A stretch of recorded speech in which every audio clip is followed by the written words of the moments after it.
Now, page 4, Bernie Sanders proving that there is no democracy in socialism. If ever there was an oxymoronic term, then it is so-called democratic socialism. There cannot be democracy within socialism. They cannot coexist. They are mutually exclusive. In a socialistic society, government controls everything. Government controls businesses, government controls commerce, government controls transportation, government controls schools, healthcare, private ownership, and so on. That's socialism.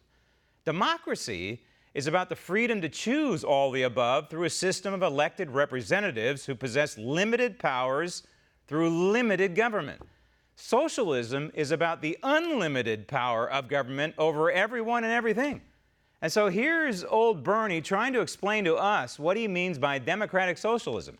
Sanders claims that economic rights are human rights.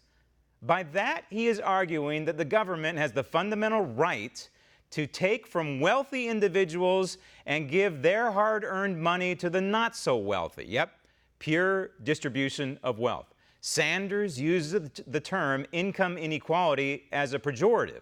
The truth is, in a free market society, we embrace so-called economic inequality. Why? Why? The answer is it's how we move up or down the economic ladder. Without income inequality, we have income equality. And then we have Cuba or North Korea or the old Soviet Union. Everybody is equal, but there is no liberty, no freedom to increase wealth. So when the Marxist socialist from Vermont talks of democratic socialism, in reality, there is no democracy in a socialistic society. Together, we will put an end to the ugliness and divisiveness that comes from this administration. Stop tape. Okay, see, ugly and divided country is what he's talking about because of President. So apparently a strong economy where there are more jobs than people applying for those jobs, to a Bernie Sanders Marxist socialist, that's ugly. And that would make sense because he doesn't want a free market society flourishing as it is right now, and people having more dollars in their pockets because of tax cuts. And so ugly to Bernie Sanders is a government that's actually shrinking. Donald Trump is reducing the size of the government by not filling a lot of the positions that he could be filling right now. And, you know, the reporters in the mainstream media come out and they say, well, why aren't you filling these positions? Well, the reason is because we don't need them.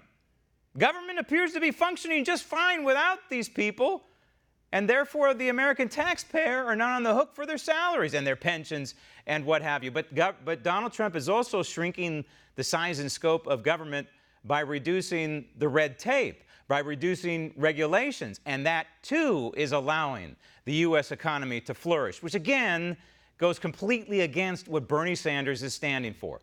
Bernie Sanders stands for complete and total top-down governmental control. That's what all his policies are based upon, from climate change to Medicare for all.